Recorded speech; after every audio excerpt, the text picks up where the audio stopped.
बिस्मिल्लाहिर्रहमानिर्रहीम। तो स्टूडेंट्स, आज हम स्टार्ट कर रहे हैं एसी सर्किट्स को, alternating current circuits.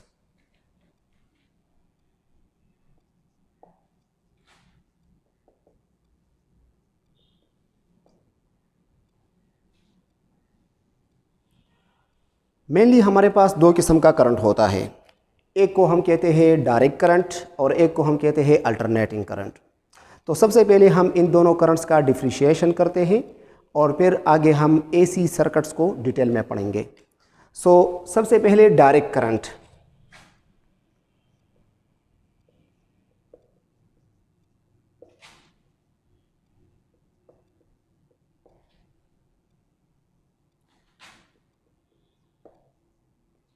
Direct current को हम शॉर्टकट में डीसी कहते हैं। हम इसको डिफाइन करते हैं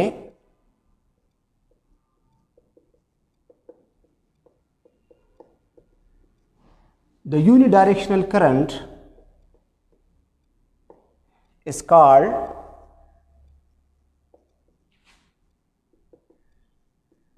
direct current.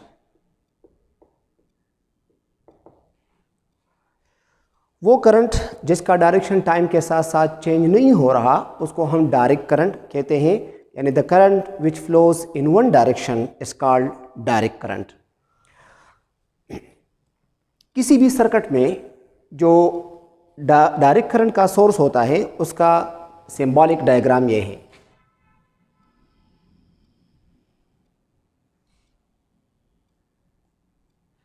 This is the circuit diagram symbol of the DC source. Graphically हम डीसी को ऐसे रिप्रेजेंट करते हैं। ये हमारे पास टाइम एक्सिस है और ये करंट एक्सिस है। तो हमारे पास जो फेवर डीसी होता है उसका ग्राफ कुछ इस तरह होता है। हम देख रहे हैं कि टाइम के साथ साथ current is constant, magnitude wise as well as direction wise, यानी टाइम के साथ साथ करंट का डायरेक्शन चेंज नहीं हो रहा। तो ऐसे करंट को हम फेवर डीसी कहते हैं, फेवर डायरेक्ट करंट कहते हैं। इसके बरक्स हमारे पास जो अल्टरनेटिंग करंट होता है, alternating current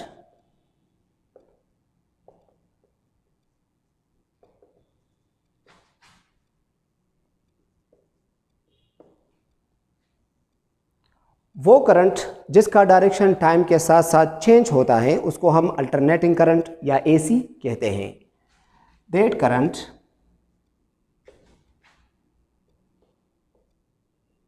which changes its direction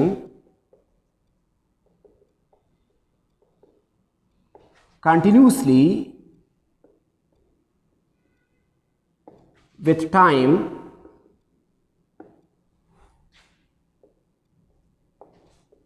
is called alternating current.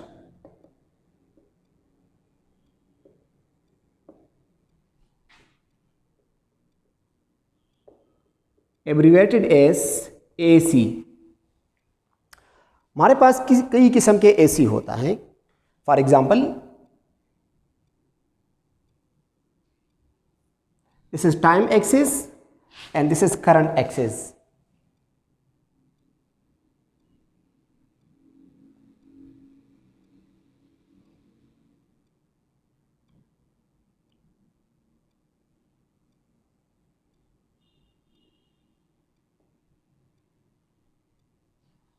ये हमारे पास अल्टरनेटिंग करंट है और इस अल्टरनेटिंग करंट को हम स्क्वायर वेव्स कहते हैं।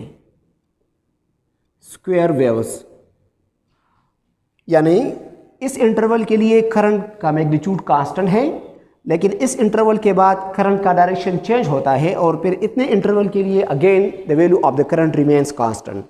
तो ये जो ग्राफ है अल्टरनेटिंग करंट का, इसको हम स्क्वायर वेव्स कहते हैं। एक हमारे पास ये एसी है, this is time axis and this is current axis.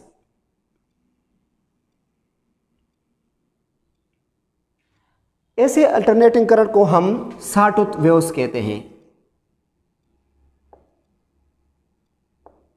Sawtooth waves. यहाँ पे हम जब अल्टरनेटिंग करंट डिस्कस करेंगे उसको हम कहते हैं साइनोसाइडल अल्टरनेटिंग करंट।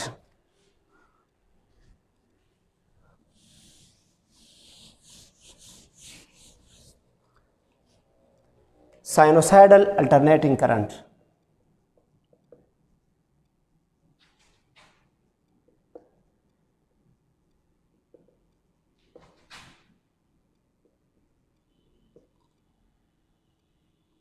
तो साइनोसाइडल अल्टरनेटिंग करंट का हमने पिछले क्लासेस में ऑलरेडी पढ़ा है कि एसी जनरेटर में जो वोल्टेज प्रोड्यूस हो रहा था, जिसका इक्वेशन हमारे पास ऐसा था, E is equal to E M sine of omega T.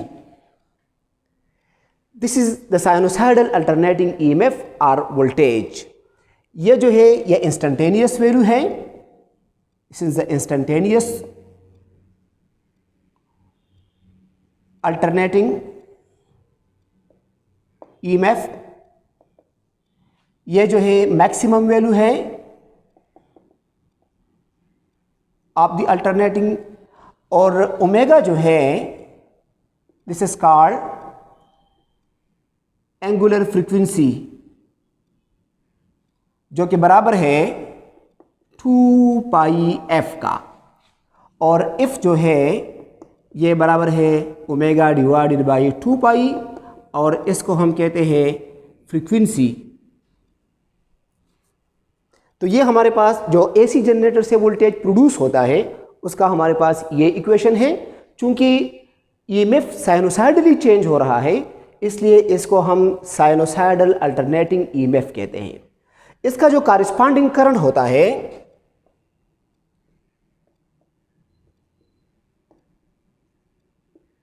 the corresponding current of this EMF is I is equal to Im sin of omega t minus pi। तो जिस तरह हमारे पास ये instantaneous value of the alternating EMF था, so this is the instantaneous value of the alternating current, this is the maximum value of the alternating current, and omega is the frequency of the alternating current। और यहाँ पर हमारे पास जो पाई है, जो कि एक नई चीज़ है इस इक्वेशन में, इसको हम कहते हैं फेज एंगल और फेज कांस्टेंट। और ये पाई जो है this shows the relation between the current and the corresponding EMF. ये इन दोनों के दरमियान फेज रिलेशनशिप को या फेज डिफरेंस को रिप्रेजेंट करते हैं, और इसको हम कहते हैं फेज एंगल और फेज कांस्टेंट। इस इक्वेशन के अंदर हमने पाई को सिंप्लिसिटी के लिए 0 कंसिडर किया है, यानी इस केस में हमारे पास पाई की वैल्यू 0 है और यहाँ पर हमने पाई लिखा है। तो अब हम इसका ग्राफिकल रिप्रेजेंटेशन पढ़ेंगे कि हमारे पास जो साइनोसाइडल अल्टरनेटिंग करंट है इसका ग्राफ किस तरह का होगा।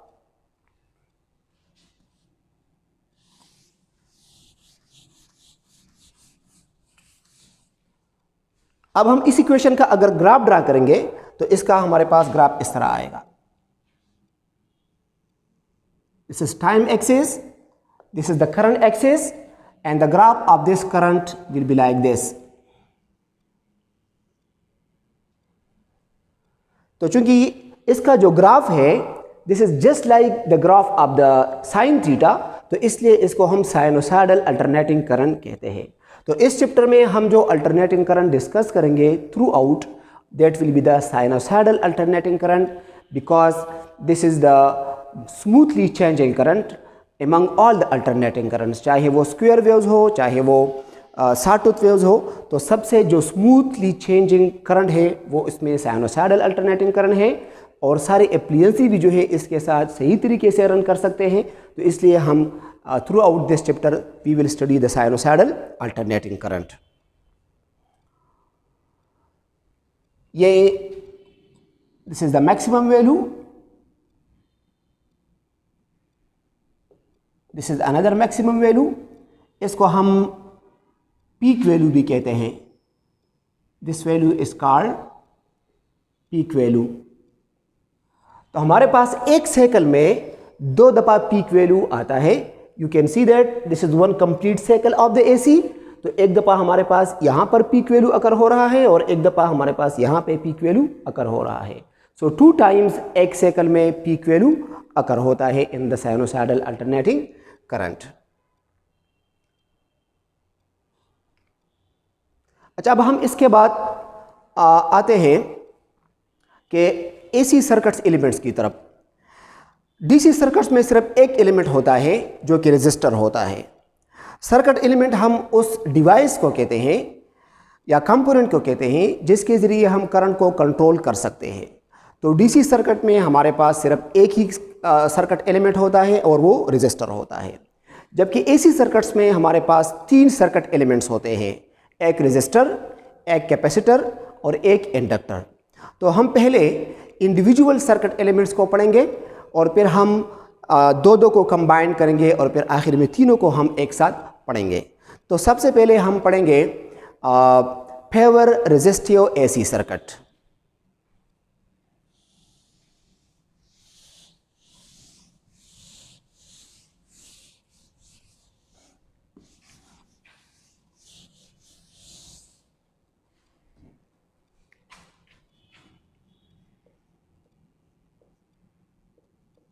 फेवर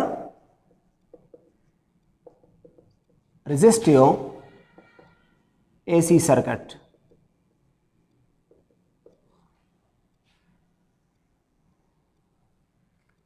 या हम कह सकते हैं कि एसी एंड रेजिस्टिव एलिमेंट।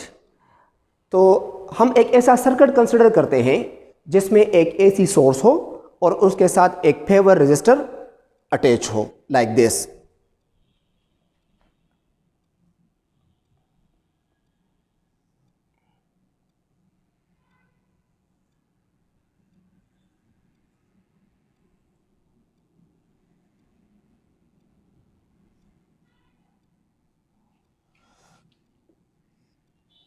ये हमारे पास सिंबल है एसी सोर्स का। किसी भी सर्किट डायग्राम में जब हम एसी सोर्स को लगाते हैं तो इसके लिए जो सिंबल है वो ये यूज़ होता है।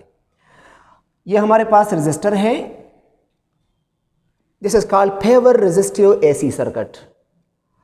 यहाँ पर एक वोल्टेज ड्रॉप होगा and we represent that by V R. और सर्किट में हमारे पास एक करंट होगा, इंस्टेंटेनियस करंट हमारे पास इस तरह होगा। सो हम इसका एनालिसिस करेंगे और हम करंट और वोल्टेज के दरमियान रिलेशनशिप फाइंड करेंगे in the favour resistive AC circuit. So the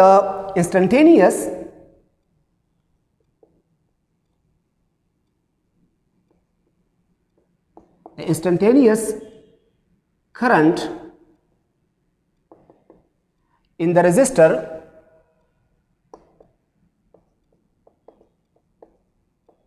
is given by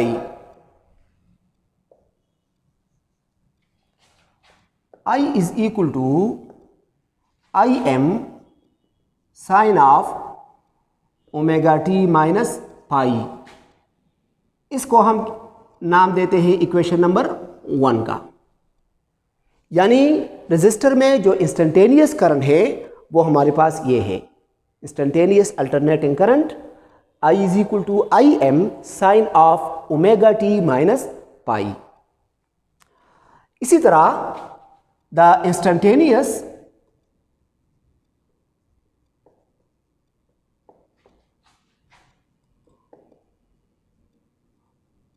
alternating voltage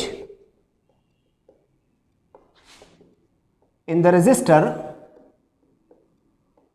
is given by, we will use this equation, V is equal to I into R, जो हमने already पहले classes में पढ़ा है। सो यहाँ पे इसको अगर हम इक्वेशन नंबर 2 कहें, so put value of I from equation 1, यहाँ से हम I की वैल्यू यहाँ पे पुट करेंगे तो instantaneous voltage across the resistor become, I की वैल्यू हमारे पास है Im sine of omega t minus phi multiplied by r. So VR will be equal to Im into r sine of omega t minus phi. तो जिस तरह हमारे पास instantaneous current और आर का प्रोडक्ट हमें दे रहा था इंस्टेंटेनियस वोल्टेज, तो इसी तरह maximum value of the current and resistance of the resistor, ये प्रोडक्ट हमें देगा the maximum voltage across the resistor. So हम इस चीज़ को हम रिप्लेस करते हैं V R is equal to V M and sine of omega T minus pi. This is equation number 3. अब ये हमारे पास इंस्टेंटेनियस करंट है equation number 1 across the resistor, और ये हमारे पास इंस्टेंटेनियस वोल्टेज है अक्रॉस द रेजिस्टर. और हम देखते हैं कि दोनों इक्वेशन में बिल्कुल कोई डिफरेंस नहीं है. जिस तरह हमारे पास करंट चेंज हो रहा है as omega T minus pi, तो इस तरह हमारे पास वी आर भी चेंज हो रहा है as omega T minus pi. So from equation 1 and 3 हम कंक्लूड करते हैं कि in pure resistive AC circuit the current and voltage they are in phase. आप देखते हैं कि यहाँ पर जो एंगल है ओमेगा टी माइनस पाई, वही एंगल यहाँ पर भी है ओमेगा टी माइनस पाई. ठीक है, तो इसलिए हम कहते हैं कि दोनों के दरमियान कोई फेज डिफरेंस नहीं है, they are in phase. So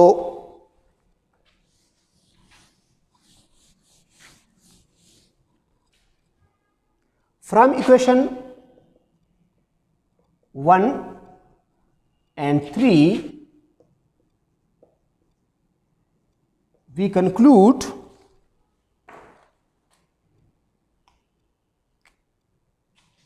that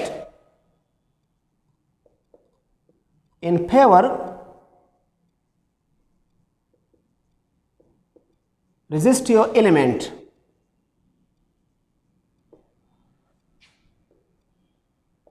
in AC circuit, current and voltage are in same phase. Same phase का मतलब ये होता है कि दोनों क्वांटिटी जो है वो एक ही टाइम पर जीरो से स्टार्ट करते हैं, एक ही टाइम पर वो मैक्सिमम तक पहुंचते हैं, और एक ही टाइम पर वो फिर से जीरो हो जाते हैं. तो ग्राफिकली हम इन दोनों इक्वेशन को ऐसे रिप्रेजेंट करते हैं.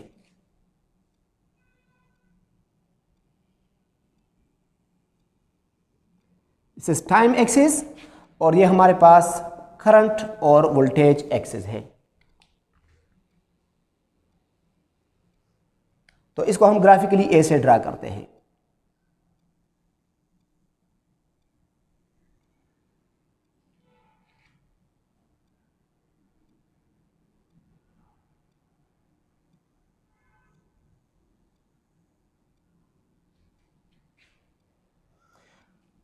अगर ये हमारे पास वोल्टेज है तो ये हमारे पास करंट है. This is the maximum value of the current IM and this is the maximum value of the voltage. तो हम देखते हैं कि दोनों एक टाइम पर जीरो से स्टार्ट करते हैं, एक ही टाइम पर वो मैक्सिमम तक पहुंचते हैं, और एक ही टाइम पर फिर से जीरो हो जाते हैं, एक ही टाइम पर फिर नेगेटिव मैक्सिमम तक पहुंच जाते हैं. तो इसलिए हम कहते हैं दिस ग्राफ शोज कि वोल्टेज और current in pure resistive circuit they are in phase. इसको हम एक और तरीके से भी रिप्रेजेंट करते हैं इस सेम फेज को, जिसको हम कहते हैं phasor diagram.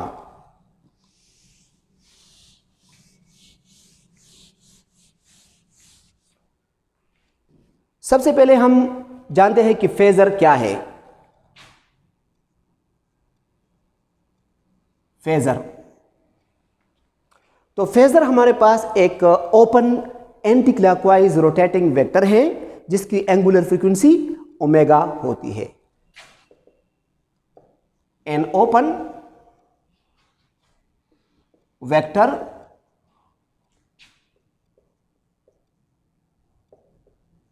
rotating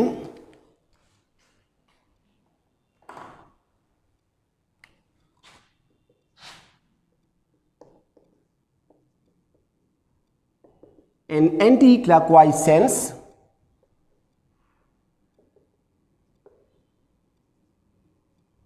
with angular frequency omega. अब हमारे पास इसकी कुछ प्रॉपर्टीज है फेजर की।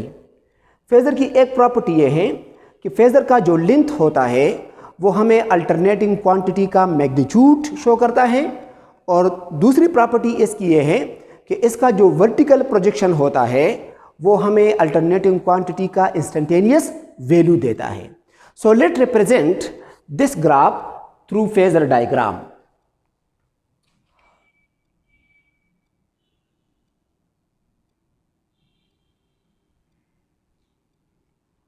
अगरचे करंट और वोल्टेज दोनों स्केलर्स हैं, लेकिन एसी सर्किट्स में इन दोनों के दरमियान फेज रिलेशनशिप को शो करने के लिए हम इनको वेक्टर से रिप्रेजेंट करते हैं।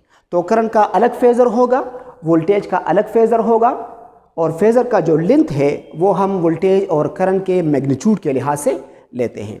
तो फर्ज करें अगर हमारे पास ये, if this is for example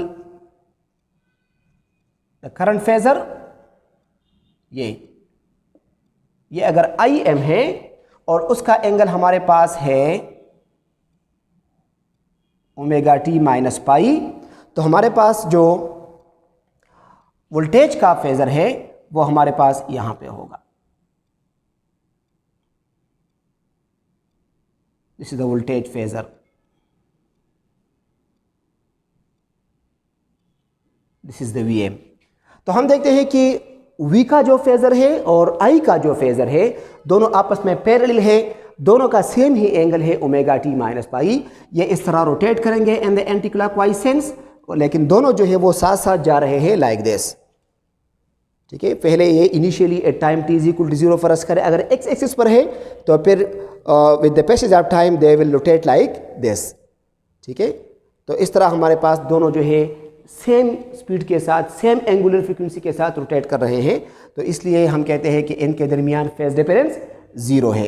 and you can see that, ये देखो, ये हमने कहा है कि इसका जो लेंथ है ये वोल्टेज का मैक्सिमम वैल्यू रिप्रेजेंट करता है, और करंट का जो फेजर है उसका लेंथ करंट के मैक्सिमम वैल्यू को रिप्रेजेंट करता है।